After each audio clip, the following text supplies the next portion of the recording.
Hello and welcome. You're watching Good Morning India. I'm Gargi Rawat. Coming up ahead, campaigning is picking up in Himachal Pradesh. All that and more. Well, a very good morning. I'm Divya Wada. Rahul Gandhi may also be campaigning, but that's only expected tomorrow. Also, the latest on the Delhi pollution. The Delhi Environment Minister is to hold a meeting today. But first, let's get you the headlines. Less than a week for the Himachal Pradesh elections. High-octane campaigns today with Nadda, Yogi and Rajnath campaigning for the BJP, while Sachin Pilot and Priyanka Gandhi Vadra to campaign for the Congress. Delhi Environment Minister Gopal Rai will chair a high-level meeting today to discuss the new directions by the centre's air quality panel as air quality remains in the very poor category. A former intelligence officer, 82 years old, was hit by a car with no number plate. This was in Mysuru in Karnataka. The motive for this is unclear. A neighbour has been taken in for questioning.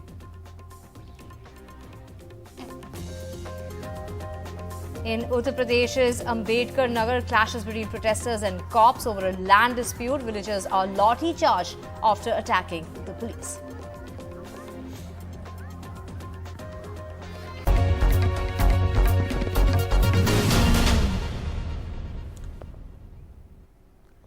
Well, our top focus is Delhi's pollution crisis, and the Delhi Environment Minister Gopal Rai will be chairing a high-level meeting today to discuss the new directions by the centre's air quality panel about revoking curbs imposed under the final stage of the graded response action plan. That's right, Gargi. A decision on reopening primary schools and the revocation of order asking 50% of the government staff to work from home is likely to be taken at that very meeting that's expected today. As air quality improved marginally so in the national capital, restrictions on diesel vehicles and industries have been lifted.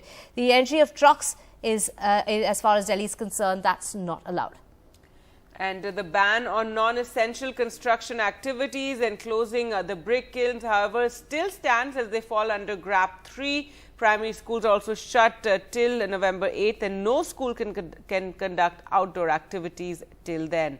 Well, let's go across to Priyanshi now for more. And Priyanshi, what are the air quality reports today? Also, the Delhi Environment Minister has called this meeting. That's right, Gargi. In Delhi, the air quality index currently is at 349. So it's still around 350 mark, which means it's in the very poor category. This means that it can cause respiratory illnesses on prolonged exposure.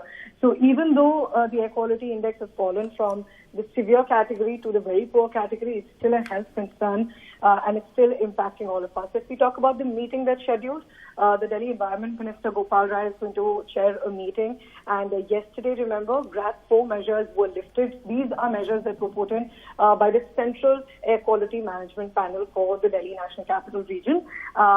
These measures are put in usually according to the air quality index. So when the air quality index deteriorates to the severe category, GRAP 4 measures are implemented. And before that, we have GRAP 3 and GRAP 2.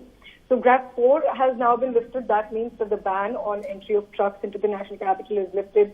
The ban on non-BS6 diesel vehicles is also lifted. There was also a ban on all industries, the operation of all industries in Delhi. That's also been lifted. There was also a ban on medium and heavy goods vehicles. These bans have now been lifted, but bans under GRAP 3 and GRAP 2 are still in place as the air quality index is still in the very poor category. So construction activities are still banned and brick kilns are still ordered to be closed. Now, a question that a lot of us have is that are schools going to reopen? Schools were closed till tomorrow, November 8th. Primary schools were shut till tomorrow, and all schools were asked to not conduct any outdoor activities till November 8th as well. There's been no change in that order as of yet. Today also primary schools are closed. There's no change in that, but today the Delhi Environment Minister is chairing that meeting, and it will be decided whether schools can be reopened tomorrow or will they be closed tomorrow as well, or will there be a change in that order? Priyanshi, so what we do have seen in the last 24 to 48 hours is a gradual and a very marginal improvement as far as the pollution levels are concerned. From severe, we are in the very poor category, but the forecast says that the wind direction now will again start coming in from the side of Punjab and Haryana and bringing in that stubble burning suit back into Delhi. For now, we didn't have the winds coming in from that direction due to a western disturbance. The wind speeds had, been of the levels that will actually help, that help disperse off some of the pollutants out of Delhi. But now the wind direction, the wind speed is all set to change yet again, which means that the air quality will worsen even further, and that's expected from tomorrow. Right, and even if we talk about the share of stubble burning that you just mentioned, the share of stubble burning in Delhi's air pollution is currently at 18%, according to the forecast, according to the analysis by SAFAR, which is the Ministry of Earth Sciences Initiative. Just yesterday, a day before, it was at 21%, and 4 days ago, it was at 34%. So definitely the air pollution that is coming down from severe to very poor. One of the major contributors to that is stubble burning, because earlier stubble burning was contributing just 4 days ago 34%, but now that share is down to 18%. So one share is that, and another, of course, the wind direction that's improving, but the air quality is expected to remain in the very poor category for the coming few days as well. That means that we continue to have the risk of respiratory illnesses on prolonged exposure. The PM 2.5 levels are currently around 350, which is close to 70 times over WHO's safe limit of 5 micrograms per cubic meter. If we make this understandable for you, Delhiites are breathing close to 15 to 16 cigarettes every day without actually even smoking, just because of breathing this air. So that sort of gives you an idea of how harmful this air that we're breathing is currently. Right. And, Gargi, given the fact that we do know that the air quality is going to worsen from tomorrow, so, those bans that have been lifted, don't you think they should be brought back in place, given the fact that we know it's going to only worsen in a matter of 24 hours? That's right, and today the Environment Minister will hold a meeting, and hopefully all these issues will be discussed, since clearly the indication is it could worsen tomorrow.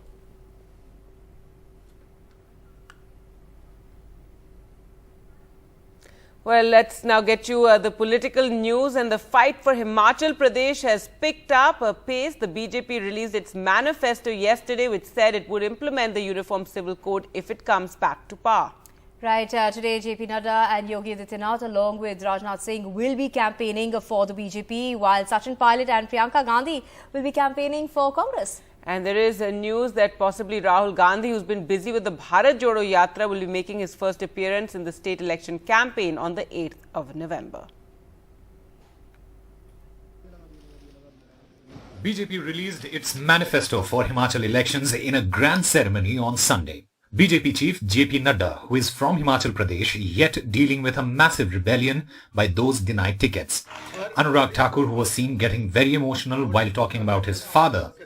And the state chief minister Jairam Thakur, who is the incumbent, hoping to win again, were also in attendance in a big event.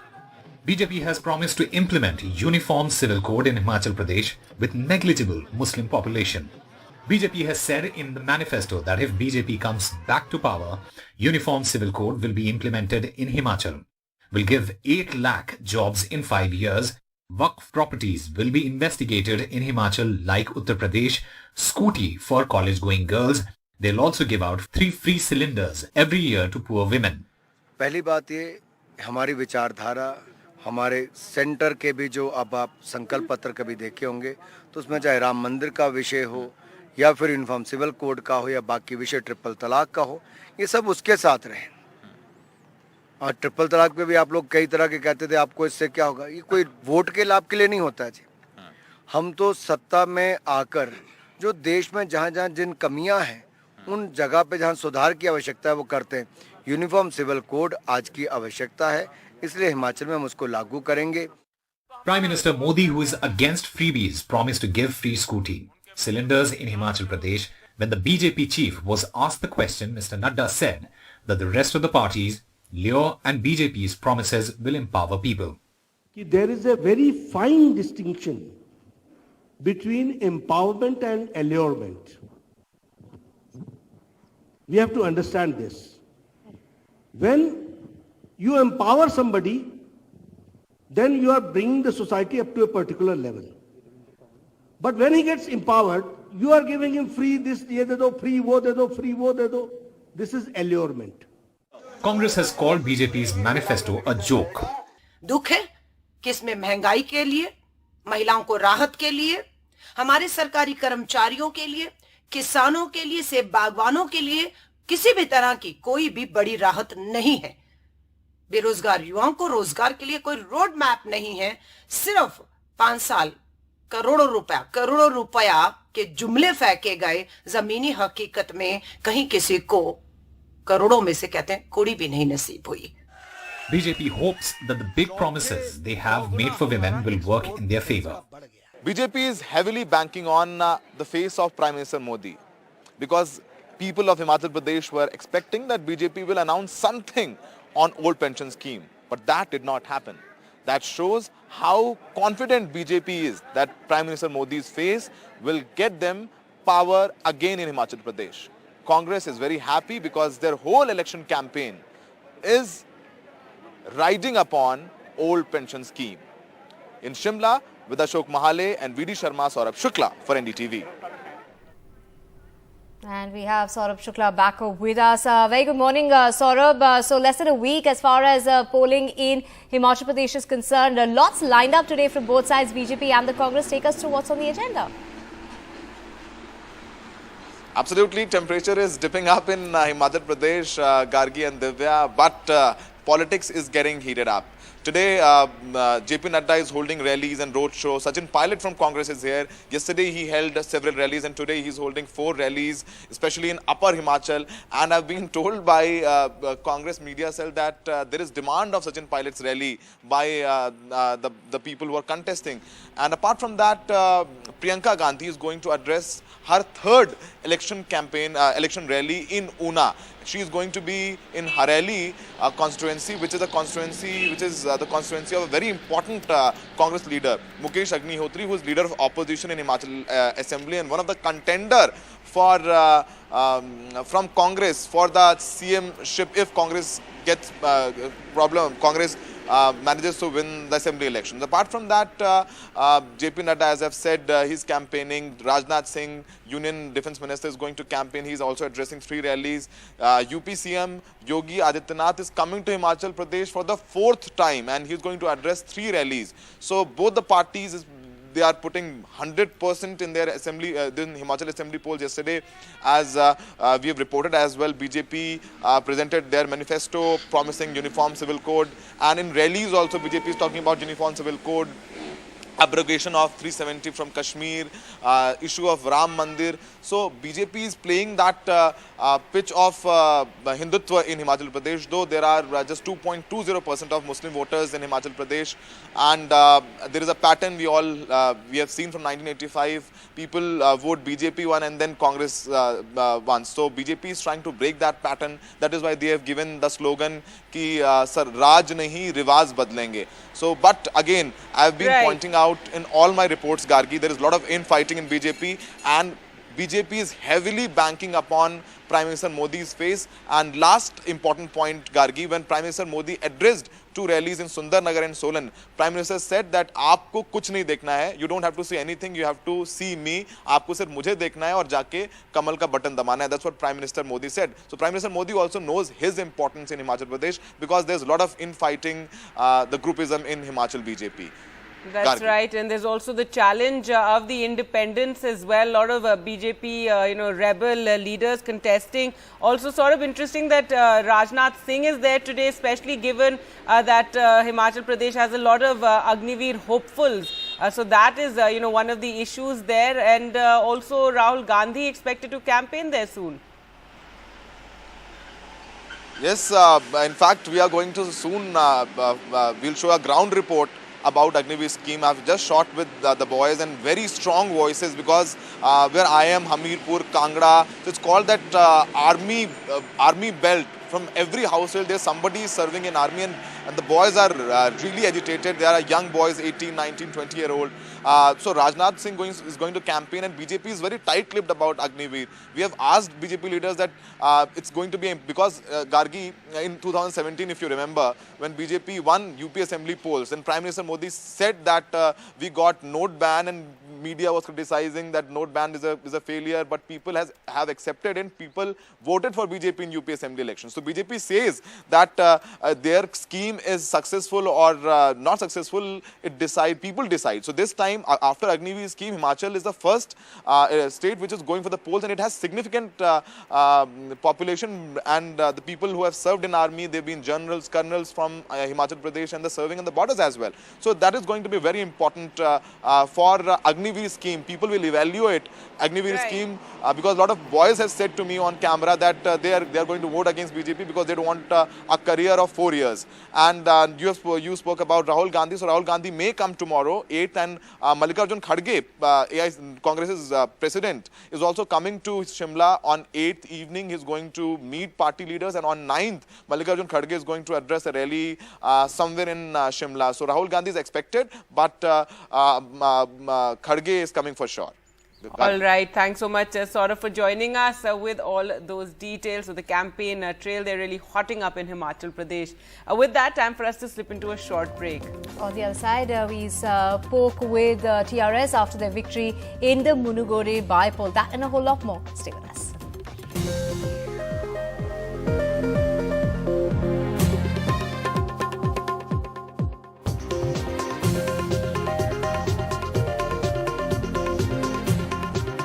Now, the TRS won that tightly fought Munagode by-poll. The TRS had gone all out to win this election, with the Chief Minister holding 2 public meetings, also deploying his entire team of ministers and MLAs to ensure this win.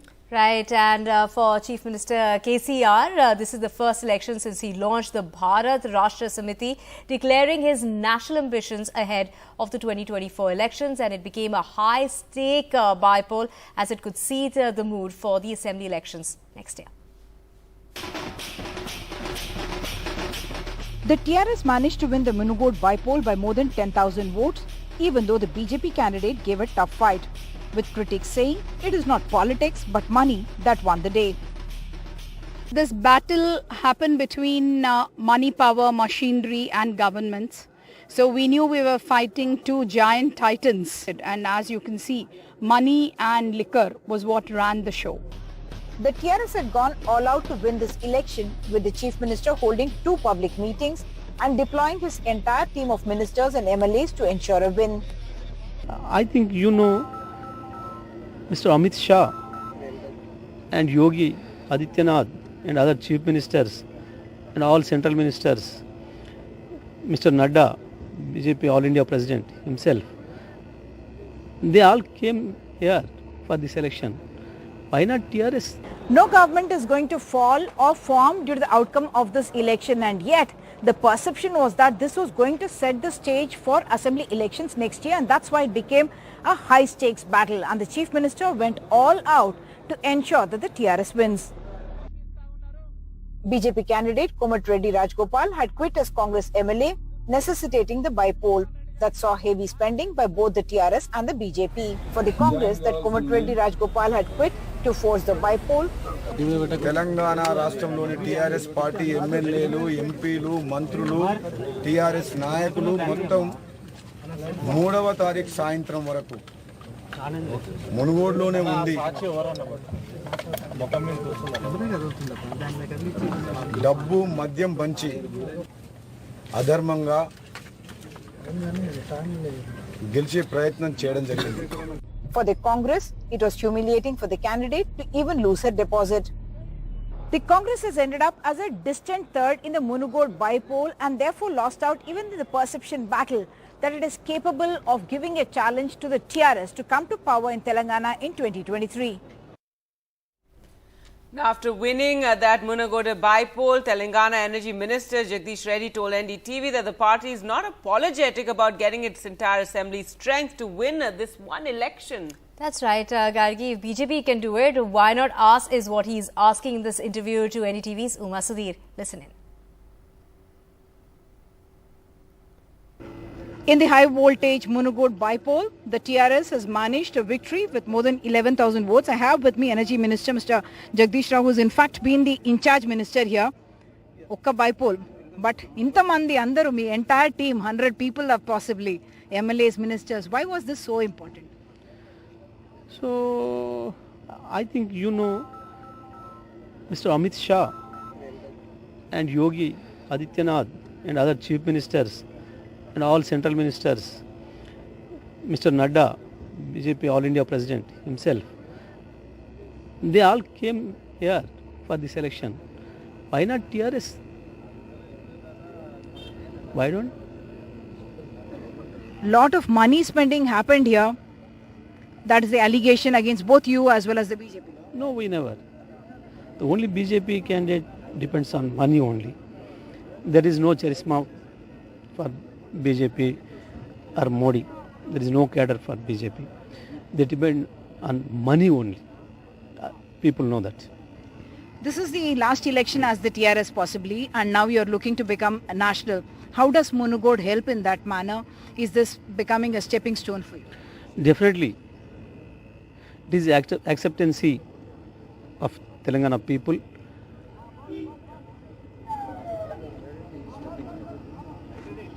TRS changed as BRS.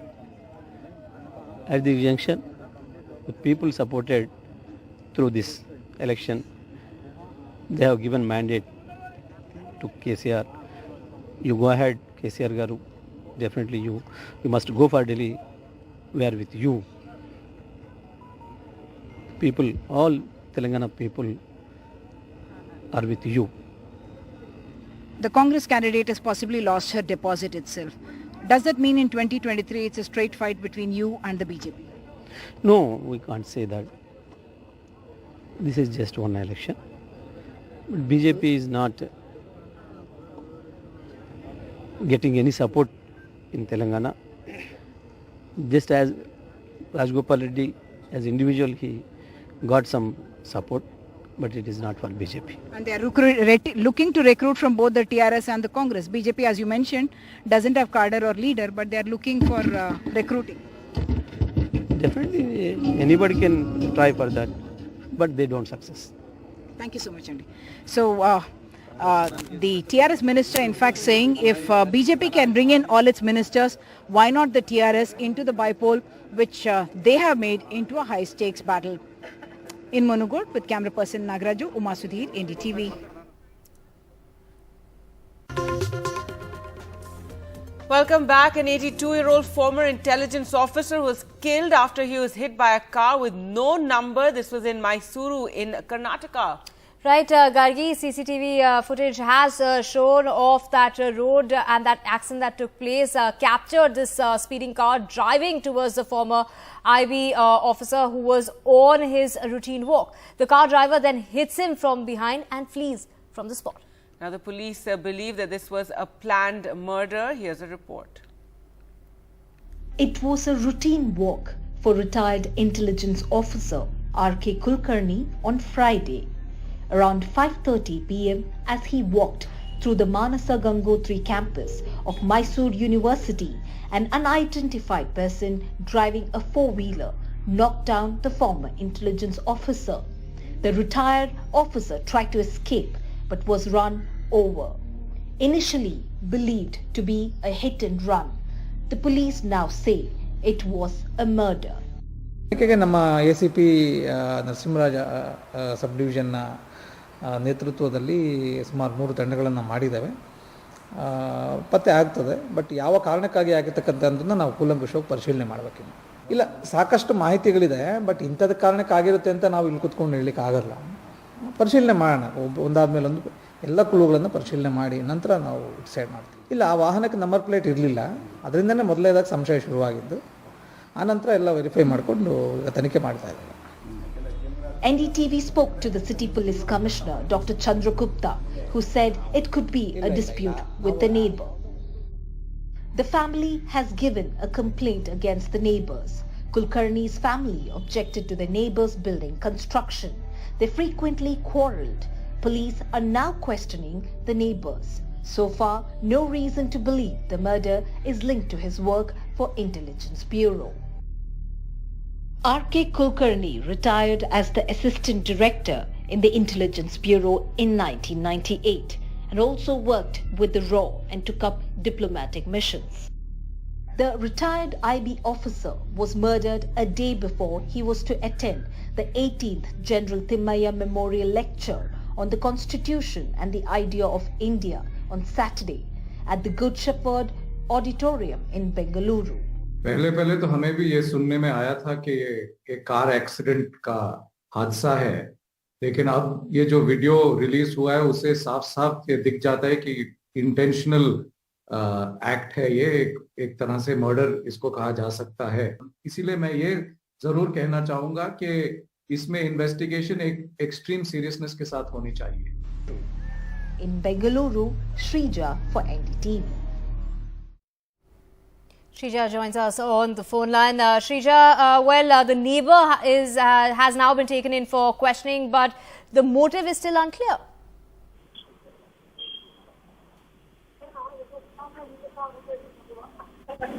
Well, that's right. As far as the police is concerned, we understand at least about 3 people have been taken into custody. This is the neighbors of R.K. Kulkarni.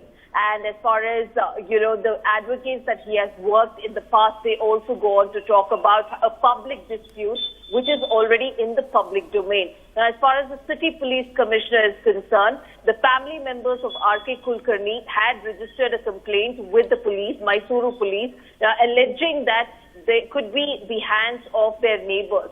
As far as the case goes, the police also tells us that over the last few days and in the last few months as well, especially R.K. Kulkarni, his family members have entered into a quarrel and an argument with their neighbors at several instances. So that could be one of the suspects as far as the police is concerned. And also right now the police have ruled out it could be any rivalry or the murder could be due to the kind of work that he had done nearly about 2 decades ago, because he had retired as the director of the Intelligence Bureau in 1998. Back in 1998, he had also worked with the RAW and several diplomatic missions as well. But in the last 20 years, he's been living the life as an author and as well as a speaker. But with this regard, what really has transpired, the police tells that it could be a dispute between the neighbors, and yet they're still, in fact, investigating and also questioning the neighbors in this regard. Right. Thank you so much, Shrija, for getting us those details. The results of by-elections in 7 assembly seats across 6 states were declared on Sunday, with the BJP winning 4 of those 7 by-poll elections. And none of these contests is likely, however, to upset the math for the current state governments, but with regional parties looking to put together a united front for the 2024 Lok Sabha elections just a year and a half away, it's quite significant for that. The perception busters depending on these results.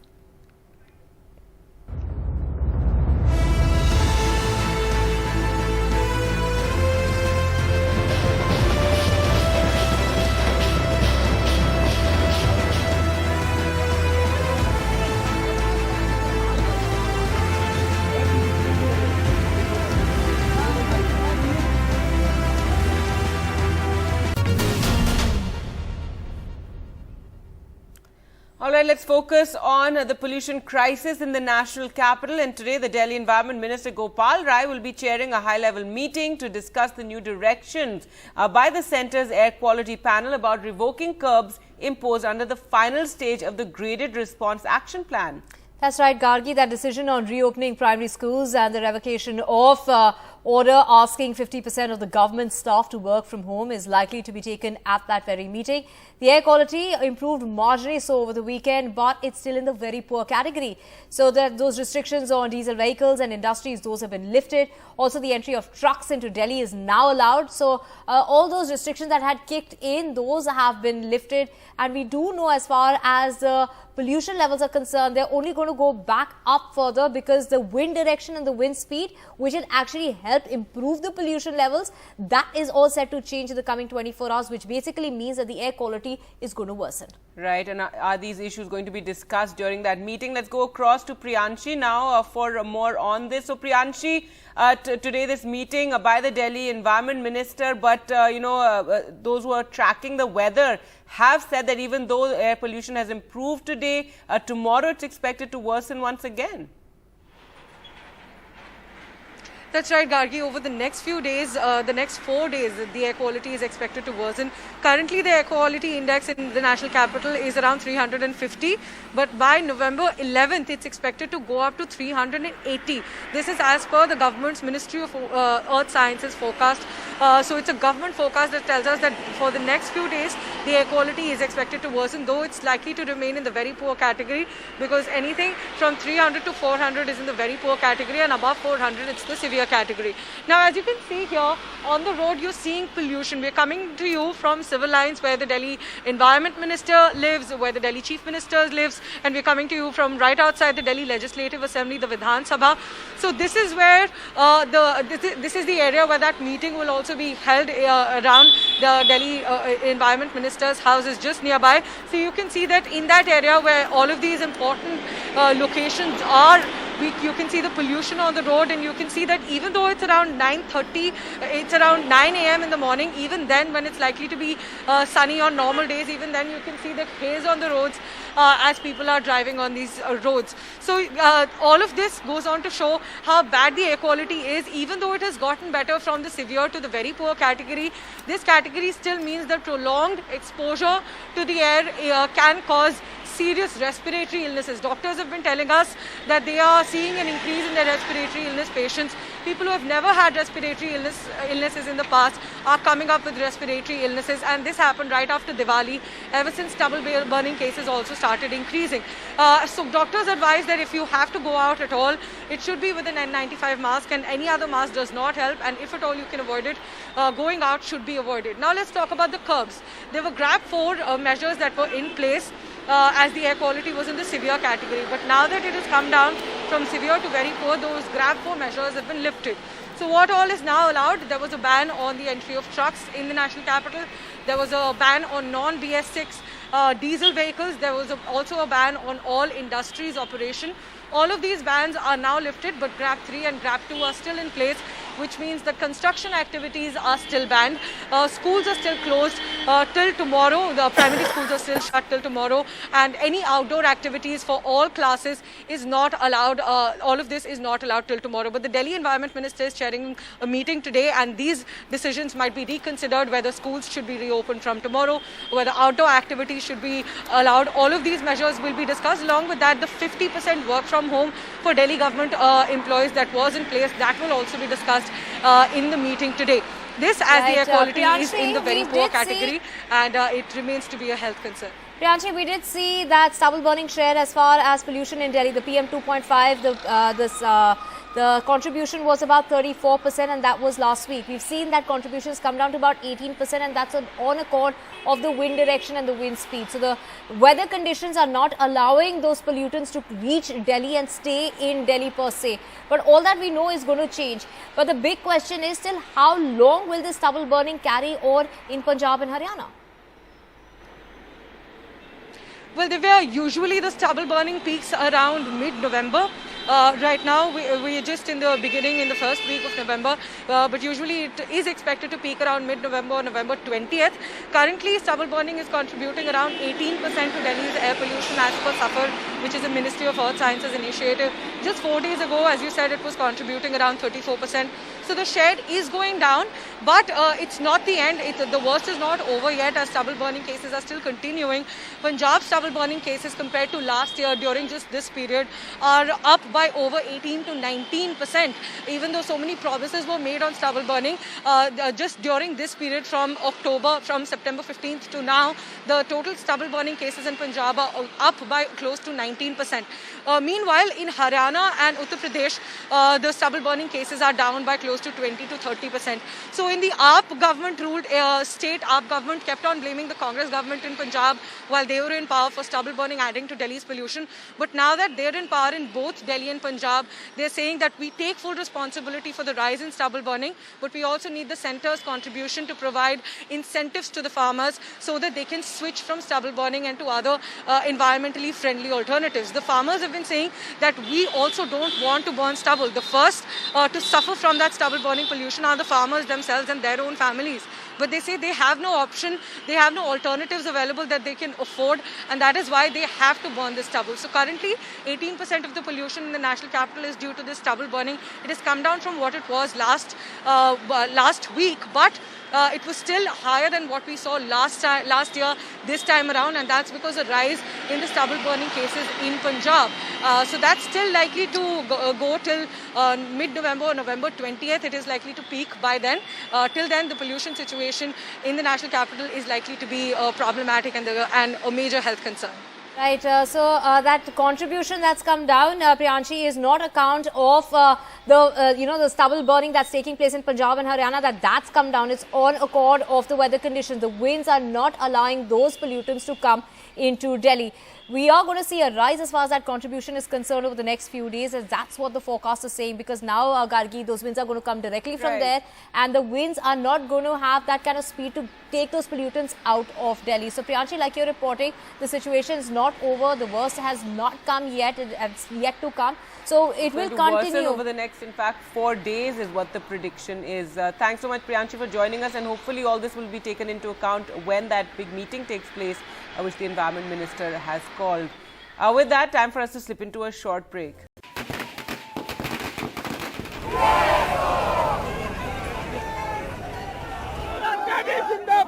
RJD candidate Neelam Devi celebrating on winning the Mokama seat after her husband, 4-time MLA Anand Singh, was disqualified when he was convicted of illegal arms possession. वहाँ मोकामा क्षेत्र की जनता किसी जुमलेबाजी और बहकावे में नहीं आएगी। जितना विधायक जी जनता को सेवा किए हैं, दुख में सुख में और विकास किए हैं, जनता उसी का तो रिजल्ट दे रही है। In the Gopalganj constituency, BJP candidate Kusum Devi scraped through with a narrow margin of just over 2,000 votes, defeating Tejaswi's candidate Mohan Gupta. While 20,000 core votes of the RJD, including Muslim votes, are believed to have gone to AIMIM and the BSP candidate. केवल sympathy factor होने के बावजूद भी 1700 vote से ही हमारी गोपालगंज में हार हुई है। यानी जनता जो है गोपालगंज की, जो बीजेपी का जो कोर वोटर है, वो कहीं ना कहीं से जो लोग क्लेम करते थे कि फलना जो है हमारा ही वोटर है, उस पे महागठबंधन के लोगों ने सेंध मारने का काम किया है। जदयू बीजेपी से अलग हुआ, आरजेडी के साथ गया, महागठबंधन बनाया, फिर भी गोपालगंज में भारतीय जनता पार्टी को ये लोग हरा नहीं पाए और भारतीय जनता पार्टी का कमल वहां खिला है। और ये साफ संदेश है कि जदयू राजद मिलकर भी भारतीय जनता पार्टी को नहीं हरा सकते। But while the BJP clearly needs more than just confidence in Bihar, the Nitish-Tejaswi combination also needs to ensure their voters are not distracted by other candidates. With Manish Kumar in Patna, Osama Shah for NDTV. And the Congress lost its old turf to the BJP in the crucial Adampur by-election with a margin of over 15,000 votes. BJP candidate Bhavya Bishnoi won the by-poll triggered after his father, Kuldeep Bishnoi, had quit the Congress and crossed over to the BJP. And with this, the Bishnois have retained their family bastion, but this has meant a loss for the Congress. As the Bishnoi scion holds on to the family's bastion in Haryana, the Congress has lost its grand old turf to the BJP in the crucial Adampur by-elections. ये जीत चौधरी भजनलाल परिवार और आदमपुर 54 साल के विश्वास की है। With a margin of over 15,000 votes, BJP candidate Bhavya Bishnoi won the by-polls, triggered after his father Kuldeep Bishnoi quit the Congress and crossed over to the BJP. ये जीत माननीय नरेंद्र मोदी जी की नीतियों की जीत है। ये जीत माननीय मनोहर लाल खट्टर जी की कार्यशैली की जीत है। ये जीत आदमपुर हलके में चौधरी भजनलाल परिवार का 54 साल का विश्वास, ये उसकी जीत है। भूपेंद्र हुड्डा को धूल चटाने के लिए आदमपुर हलके की जनता को बधाई। Even as the Congress's campaign failed to cash in on anti-incumbency claims against the BJP, with all prominent Haryana Congress leaders other than the Hoodas doing the disappearing act in the run-up to the polls, Congress veteran Jai Prakash gave a tough fight to three-time Haryana Chief Minister Bhajan Lal's grandson. 2024 में हरियाणा में कांग्रेस सरकार बनाएगी। इस नतीजों ने यह सिद्ध कर दिया है कि हरियाणा प्रदेश से इंडियन नेशनल लोकदल और आप पार्टी का सफाया हो गया। जो फिक्सिंग की राजनीति ये लोग करते थे, लोकदल वाले बीजेपी वाले, उसका खात्मा हो गया। तो 52,000 वोट कांग्रेस ने यहाँ लिए। The Adampur verdict is a culmination of a high-voltage campaign with heavyweights of all the three major parties in fray on the campaign trail. Though the Aam Aadmi Party, which was looking to enter the Haryana Assembly with the by-elections, failed to make a mark. By election है, by election में कई बार बदलाव कर पाना मुश्किल हो जाता है। 2024 में पूरे दमखम के साथ लड़ेंगे। Apart from Adampur's loyalty to a family, it was infighting in the Congress that also contributed to the victory of the BJP candidate. How this pans out in the upcoming state assembly polls and also the crucial 2024 Lok Sabha elections remains to be seen. In Hisar with camera person Prem Singh, Vedant for NDTV.